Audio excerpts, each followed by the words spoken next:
Hi all, I just want to emphasise the match record stats between Fischer and Tal, and I've just quizzed ChessGames.com, which very promptly gave me an answer about if you did a raw match record check on the front of ChessGames.com and just put Fischer Tal, you'd get a misinterpretation, but on this page you don't. It was 4-2 actually in Tal's favour on the classical games, but if you include the rapid or exhibition games, it's 4-all with 5 draws. And if you only have the rapid or exhibition games, Fischer beat Tal 2-0. Because we have these two Herceg Novi Blitz games in 1970. Note also, this was in 1970, Tal was past his peak. So maybe some consideration of peak years might be appropriate for me to mention that in the early encounters, in the 4 losses in 1958, which we've seen in the videos recently, Fischer was only 16. In the game we're about to see, Fischer was in 1959, Fischer was 16. In the game we're about to see, 1961 game, Fischer was 18. So just in case you're wondering, it's to do with if you do search Tal versus Fischer,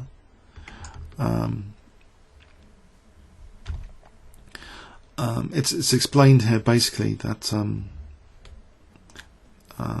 using the advanced search feature of the home page. So if we go to I think if we put Tal versus Fischer here, we see that. So if you want to get a comparative breakdown on ChessGames.com for 2 players, let's just make sure of that, like Kasparov versus Karpov, say, and we'll get to see who actually won the most, and also we'll do so that was 29-21 in Kasparov's favour with 130 draws. So that's pretty cool, and you get to see the blitz, and that was 10-4 with 7 draws. The rapid or exhibition. So that's 29-21. What about Capablanca to Alekhine? So we'll do Alekhine versus Capablanca. Sorry, I'm going a bit off tangent here, but some of you may be interested while we're on the subject of this. So that was Capablanca. It was only like 10-7 with 33 draws. Not such margin that you'd expect. 10-7. 33 draws, amazing. So basically, let's get back to the main subject, Fischer versus Tal. So basically, I felt really bad that I looked at 1959 games because Fischer was only 16, he was only up and coming, and he lost 4-0 in the same tournament. It was the same tournament. He couldn't really adjust his repertoire much either. He played exactly the same variation of the King's Indian, just deviating slightly, for example, as black. And he was a bit unlucky in one of the white games. He did have a very strong looking attack. But the 1961 game is of particular interest now for this little mini video series. So we're about to see that game, and I hope you enjoy it. Thanks very much. Okay, the 1961 encounter was quite interesting. There's an interesting temporary queen sacrifice in this one. Razor sharp game, a bit like a poor relation to a Sveshnikov. What occurred? Okay, I'll be using Houdini, I think, for technical analysis. I'll try to put my positional insights in commentary as usual. So e4, Mikhail plays Sicilian defense, which is a very, very popular opening.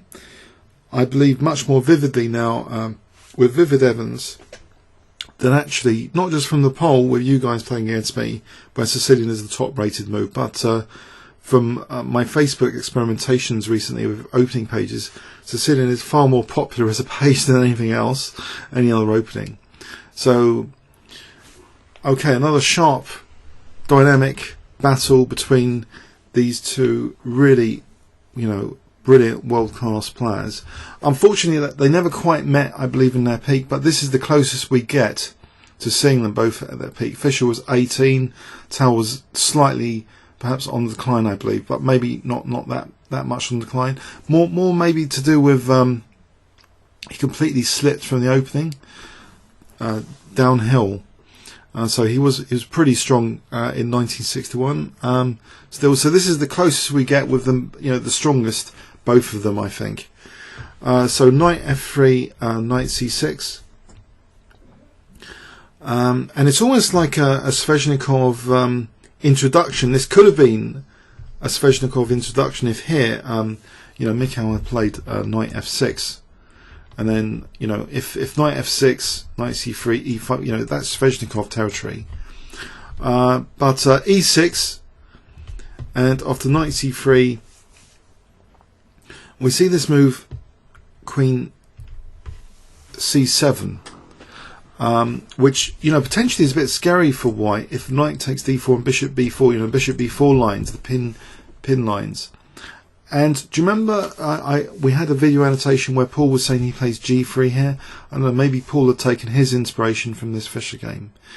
If you don't want to worry about bishop b4s and discovered attack on c3 later, and you want to sort of make this queen c7 idea backfire, or force black into playing an under pawn move in effect, then this next move g3, because actually g3 not just means a fianchetto, but means f4 is now available for bishop f4 to harass the queen on c7, and really it's encouraging the use of a6 here to make sure there's no problem with knight b5.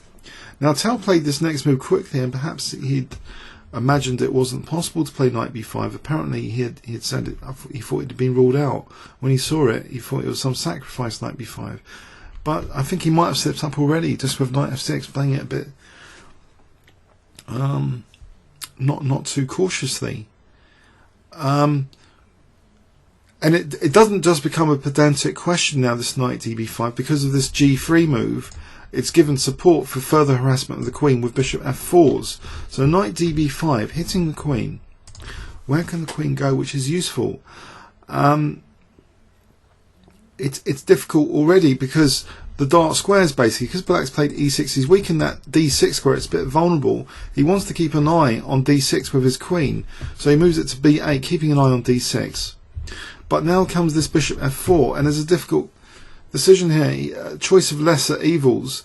And I believe the lesser evil here is to play e5 and treat it like a bad relation to the Sveshnikov. If we put Houdini on here, e5, I know it gives the gaping hole d5, and it doesn't look as though you'd really want to do that as black. But if this is necessary, this is necessary. Here, the best move is taking immediately, I think. Then knight a3 and just taking immediately again here, because otherwise b5 is going to be too slow. Knight d5, white's really getting into the d5. This is a really improved Sveshnikov in effect, where this is lovely for white, and then you've got the typical Sveshnikov plans coming up. Get the knight, eyeing d5. Make use of the double pawns, but the queen's is like in a weird place where it's not usually. So in this position, it's important not to play b5, but to take care. And black may have in fact had a playable game even after the initial slip up. It might actually be possible to treat this as a kind of Sveshnikov type position. This kind of position, a bit Sveshnikov feel to it. Sacking the pawn here, isn't the knight is not a sack. Just in case you're wondering, it's not a sack. So that really was the only, I think, a main chance missed to play e5, and it really goes downhill. But it's amazing actually the accuracy Fischer uses here immediately, because you would imagine g3, a follows b. Is that the case? That a follows b, b follows a, c follows b. If you play g3, you're going to expect to play bishop g2. But no, Fischer's like taking account of the delicate intricacies of this position. And, okay, he wants to protect f3 if he wants to play this move queen d4. because queen d4 here is a bit embarrassing to knight f3 check, forking king and queen. So he wants to keep an eye on f3, and he could do that with bishop g2. But bishop e2 has other advantages with these a6 lines and taking on b5, where white would be able to take back with the bishop on b5 if needed. So it seems bishop e2 is technically the absolute best move here, according to Houdini. It's absolutely superior to bishop g2, and which is why this game is very, very nice. The casual bishop g2 would leave white with an advantage, but not that much apparently.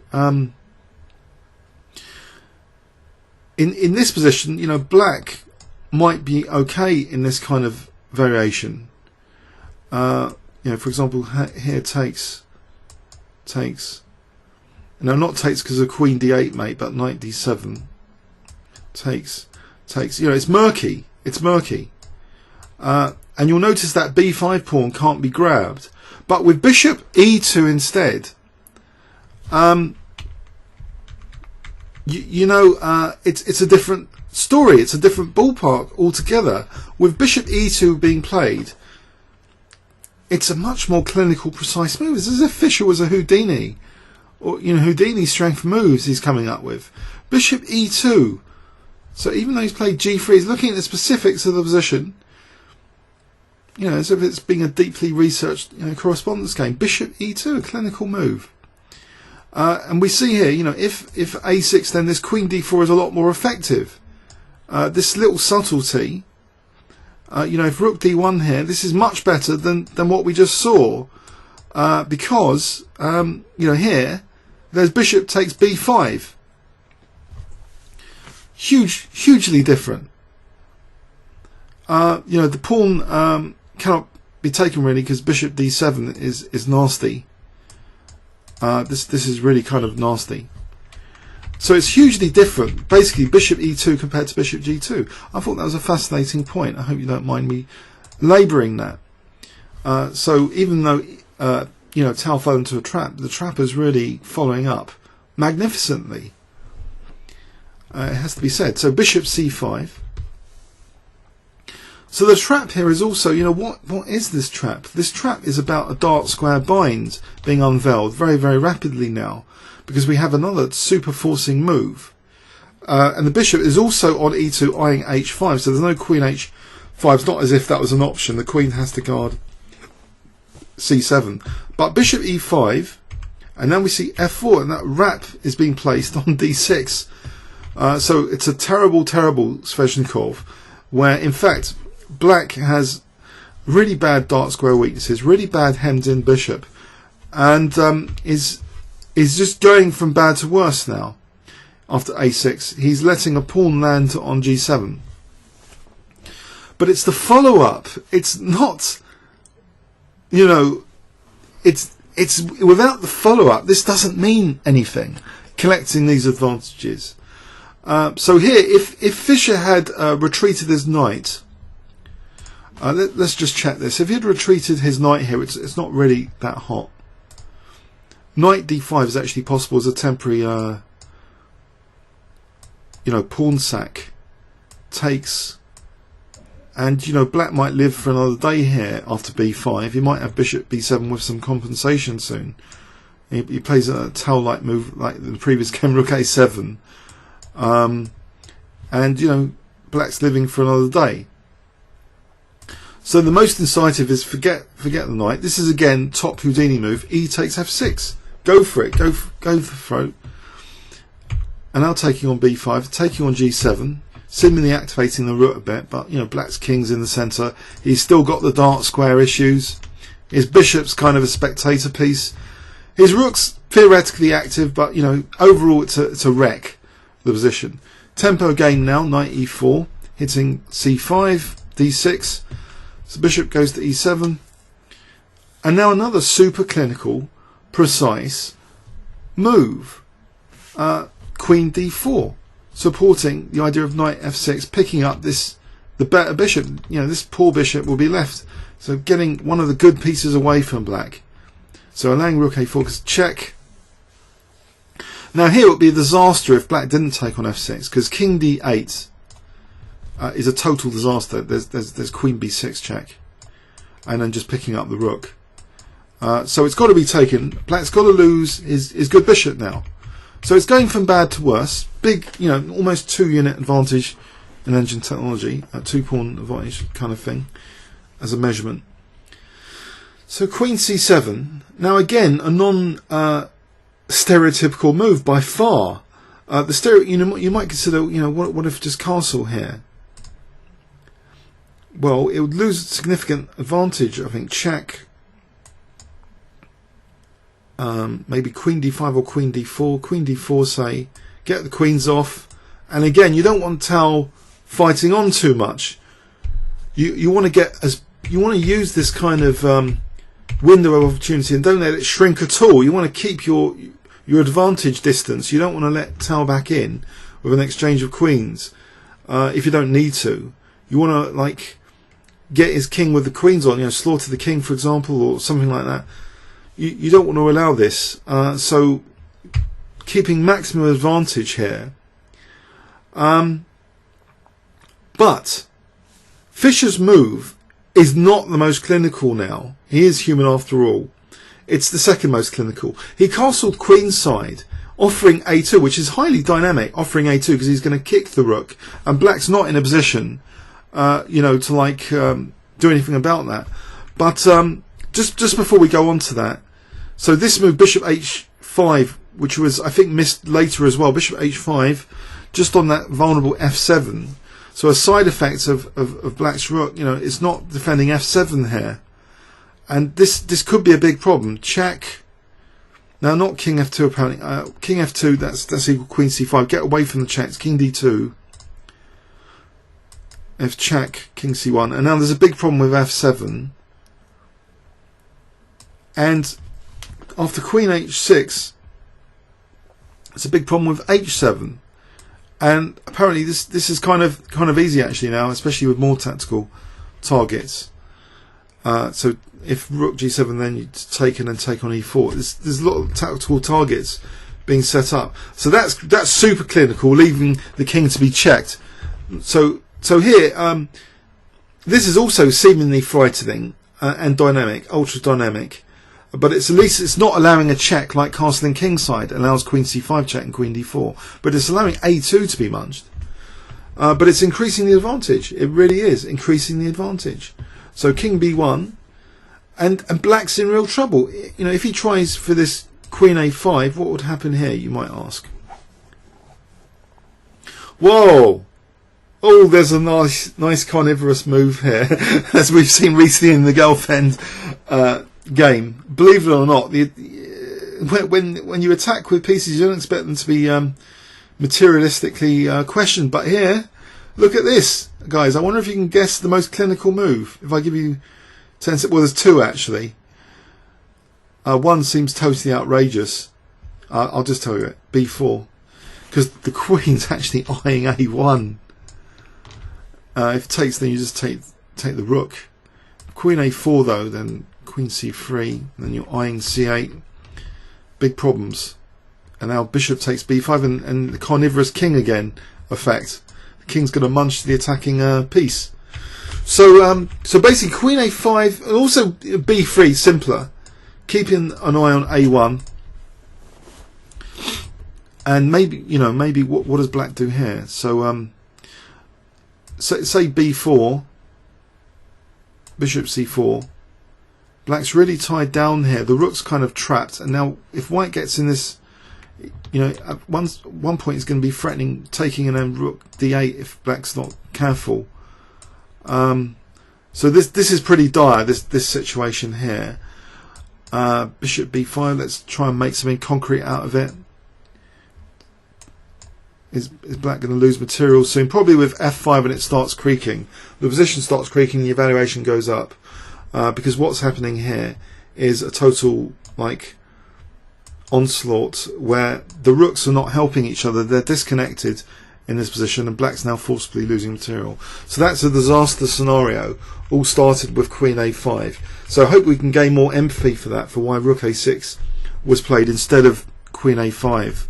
because queen a5 looks like a seemingly threatening move, but elegantly it can be defended against with either b3 or b4 here with that queen protecting a1. So these are sharp games back in 1961 between these guys, and they're echoing a lot of Houdini moves. It's incredible, the tactical precision.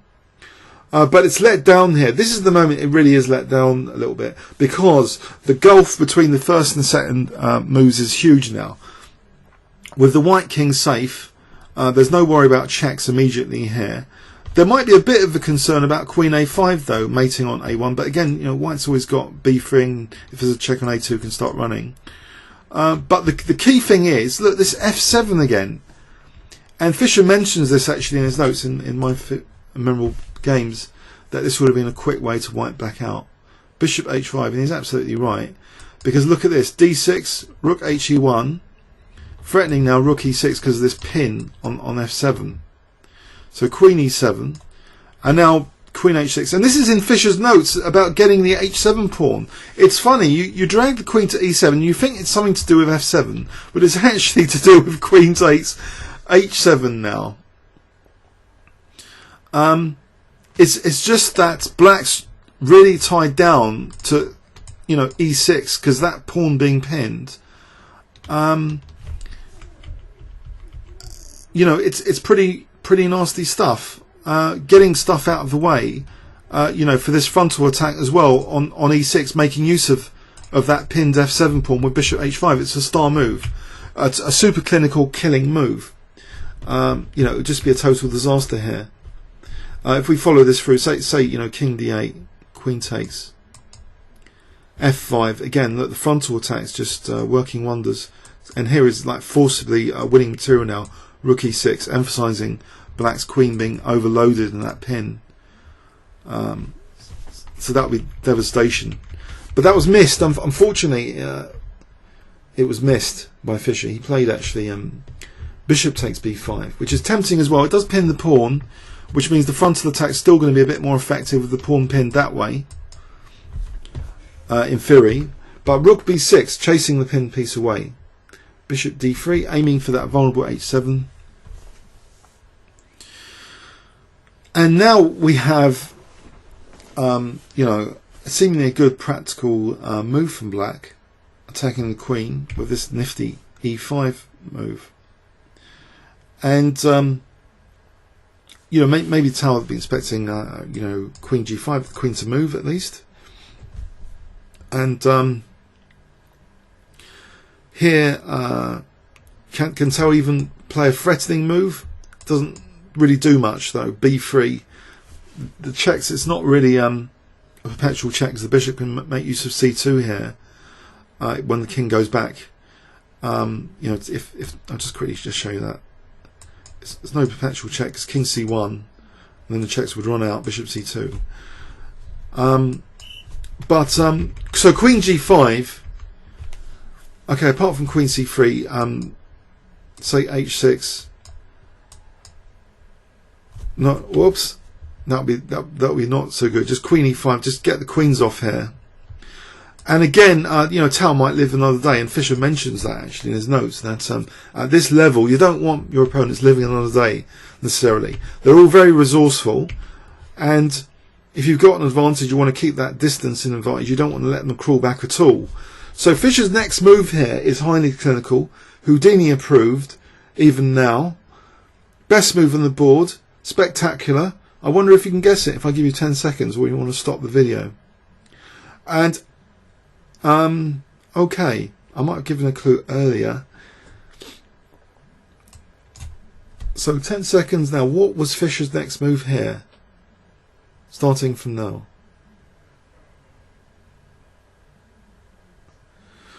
Gives up his queen. He takes the pawn. Wow. He's winning one rook. He's got these assets now, these pawns connected, and bishop h7, which is very, very difficult to parry in this particular situation. This silly spectator bishop is not going to help. This queen is on a dark square, so it's not going to help a light square, is it? What can black do here? He's losing h7, and with that the rook on g8. It's ridiculous.